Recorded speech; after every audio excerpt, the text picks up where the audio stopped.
भट्ट ने मुस्कुराते हुए कहा, हम सब यहाँ एक परिवार हैं, बस मुझे सीनियर भाई कहिए। ठीक है बड़े भाई, तेजस ने सौहार्दपूर्ण ढंग से उत्तर दिया। चलो नाश्ते का समय हो गया है। दीपक भट्ट ने तेजस को कैफेटेरिया की ओर ले गया। नाश्ता भरपूर था। राक्षसी जानवर के मांस जैसे व्यंजन नहीं थे, लेकिन मांस, अंडे और अन्य मुख्य खाद्य पदार्थों की अच्छी आपूर्ति थी। भोजन विंड वुल्फ टाउन में उसके द्वारा खाए गए भोजन से बहुत बेहतर था। कैफेटेरिया में कुछ छात्र पहले से ही नाश्ता कर रहे थे। दीपक भट्ट ने तेजस को उनसे मिलवाया, जिससे उसे उनके नामों से परिचित होने में मदद मिली।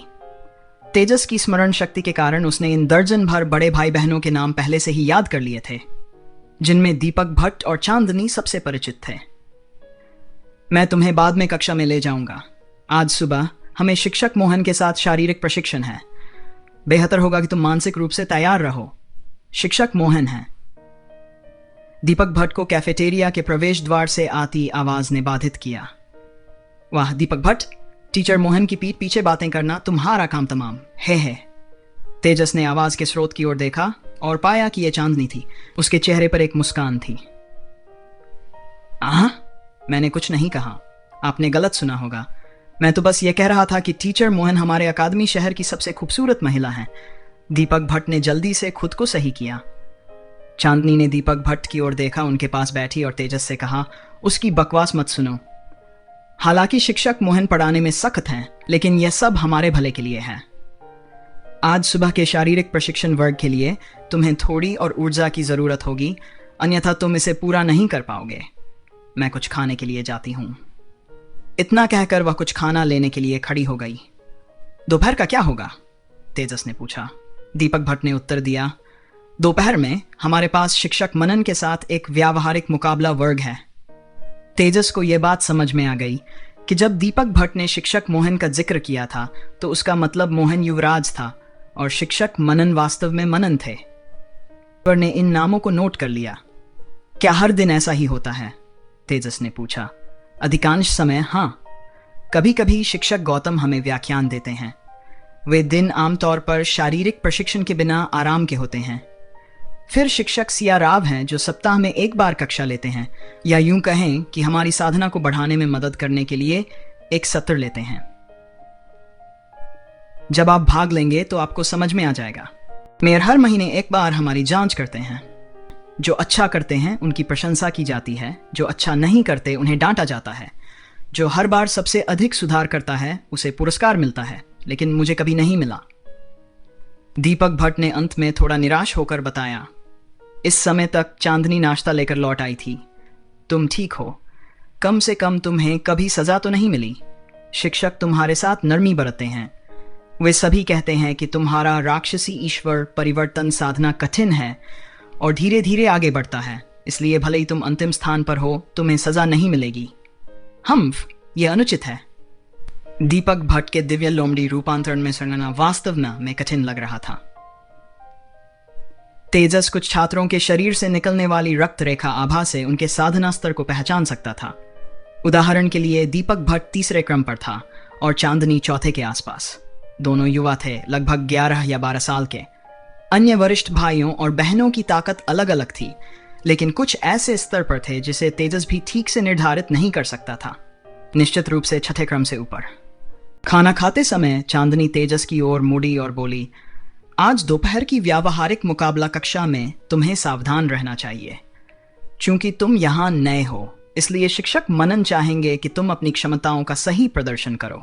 हो सकता है कि मैं तुम्हारी प्रतिद्वंद्वी बन जाऊं। वरिष्ठ बहन, जानकारी देने के लिए धन्यवाद, तेजस ने गंभीरता से उत्तर दिया।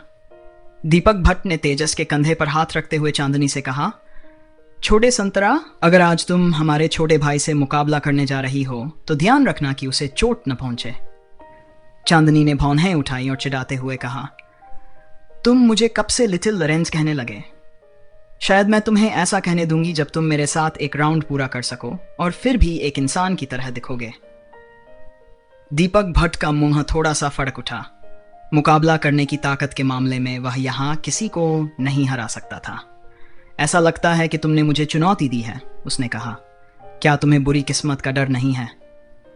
चांदनी को गुस्सा नहीं आया, बल्कि उसने उत्सुकता से तेजस की ओर देखा और पूछा, तेजस, कल तुमने जो उसे परेशान किया, उसके बाद क्या तुम्हें कुछ महसूस हुआ? कोई बदलाव? आह, क्या कोई बदलाव होना चाहिए? तेजस ने उत्सुकता से पूछा। दीपक भट्ट ने भी जिज्ञासा से उसकी ओर देखा और कहा, मैं भाग्य का बच्चा हूं। अगर मेरी दिव्य लोमड़ी दृष्टि को पर्याप्त ऊंचाई पर पहुंचाया जाए तो यह भविष्य भी देख सकती है। जो कोई भी मेरा दुश्मन है या मुझे चोट पहुंचाता है, उसे दुर्भाग्य का सामना करना पड़ेगा। क्या तुमने ऐसा कुछ महसूस किया?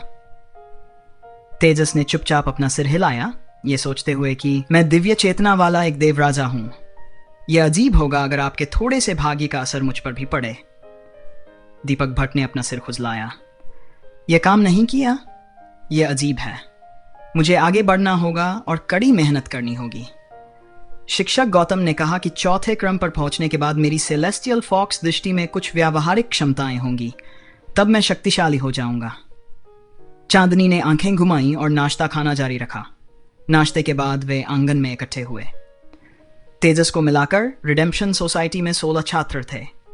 तेजस दीपक भट्ट की तरह कद में अकादमी के सबसे छोटे छात्रों में से एक था। वे दोनों समूह के किनारे पर खड़े थे। मोहन युवराज, जिन्हें उन्होंने कैफेटेरिया में नहीं देखा था, धीरे धीरे आए और सभी के सामने खड़े हो गए। तेजस ने देखा कि उनके आने पर सभी छात्र सहज रूप से सीधे खड़े हो गए। मोहन युवराज ने मुस्कुराते हुए कहा, आज हम शारीरिक प्रशिक्षण जारी रखेंगे। आज हमारे साथ एक नया सदस्य शामिल हुआ है। तेजस, तुम 9 साल के हो, है ना? हाँ शिक्षक मोहन, तेजस ने तुरंत जवाब दिया। भट्ट के समान ही होगा। लक्ष्य तियानपेंग है। अपना भारोत्तोलन उपकरण ले लो और चलो चले। मोहन युवराज ने शांति से कहा। तियानपेंग शब्द सुनते ही सभी छात्रों के चेहरे पर उदासी छा गई, लेकिन किसी ने भी शिकायत करने की हिम्मत नहीं दिखाई। वे तुरंत बगल की एक इमारत की ओर चल दिए। कमरे में प्रवेश करते ही तेजस को भारित गियर का मतलब स्पष्ट हो गया। दीवारों पर चमड़े की बनियानें लटकी हुई थीं, जिनमें दर्जनों जेब बनी थीं। हर व्यक्ति ने अपने आकार के अनुसार एक बनियान चुनी और फिर पास की मेज पर जाकर धातु की सलाखें अपनी बनियान की जेबों में डाल लीं। जब दीपक भट्ट ने तेजस को एक फिटेड बनियान चुनने में मदद की, तो वे धातु की सलाखों के पास पहुंचे। दीपक भट्ट ने धीरे से कहा, प्रत्येक सलाख का वजन 10 किलोग्राम है। तुम्हारा और मेरा मानक एक जैसा है, इसलिए यह 4 बार है। तेजस ने देखा कि एक वरिष्ठ शिष्य ने अपनी बनियान में कम से कम 20 धातु की सलाखें डाल रखी थीं। क्या इसका मतलब यह है कि वह 200 किलोग्राम का वजन उठाएंगे? यह तो वाकई डरावना था। तियानपेंग कहाँ है? तेजस ने 4 धातु की छड़ें उठाईं और संतुलन बनाए रखने के लिए उन्हें अपनी बनियान के आगे और पीछे रखा।